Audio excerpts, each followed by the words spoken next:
What's really sticking with me is the speed at which people are forming these attachments to AI companions. It's not trivial. It's becoming a genuine part of their mental health support system. It makes sense, though. They offer something that's hard to find: a non judgmental space that's available 24/7, no appointments, no feeling like you're a burden. But that's also where the risk comes in, isn't it? This deep bond with a commercial service. Exactly. The article calls it the mirror break risk, which I think is a perfect term. The AI becomes this consistent mirror for the user's thoughts and feelings.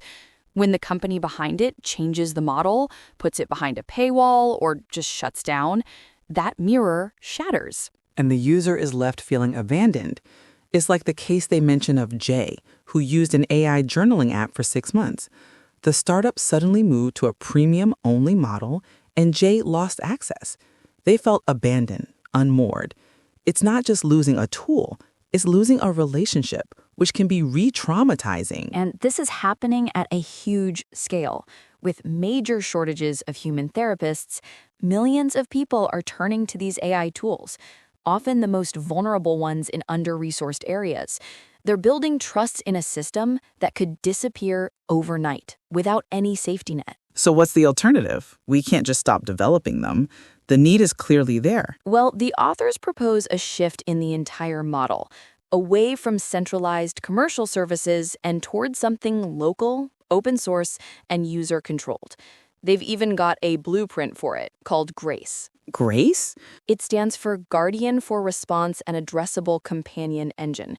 The core idea is to put the user completely in control. It would run entirely on your own personal hardware, so there's no subscription, no company that can take it away. It's what they call evergreen access. Okay, so that solves the mirror break issue and the data privacy concerns, since all your interactions would be stored locally on your device.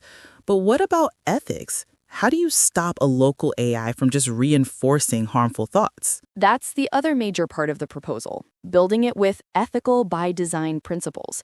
Grace would have a core values framework, or CVF, baked into its architecture. Things like do no harm, user autonomy, and transparency aren't afterthoughts. They're foundational rules for its behavior. That's interesting.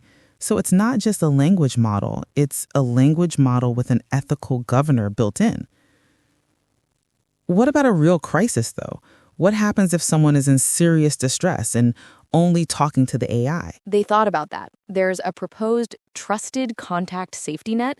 It's strictly opt-in, but a user could designate a friend or family member to receive an alert if the AI detects certain patterns of distress. The user defines the triggers and exactly what, if any, information gets shared. It's a way to connect back to human support without sacrificing privacy by default. So you get the consistency and privacy of a local AI, but with an optional bridge to human help. It feels like this is the kind of system that has to be built collaboratively, not just by one company. Absolutely. The recommendation is to make it an open source project, inviting developers, clinicians, ethicists, and even end users to contribute. It shifts the goal from creating a product to creating a resilient, rights-respecting tool for emotional support. It's a very different way of thinking about this technology, which is central to what we explore here on the Age of Living Intelligence. It has to be. When you're dealing with something as intimate as a person's inner world, control and continuity aren't just features, they're fundamental requirements. This has been a really thought-provoking conversation. Thank you for listening. And if you enjoyed our work, please like, share, and subscribe. To dig even deeper into subjects like these, please visit our Medium publication, AGI is Living Intelligence.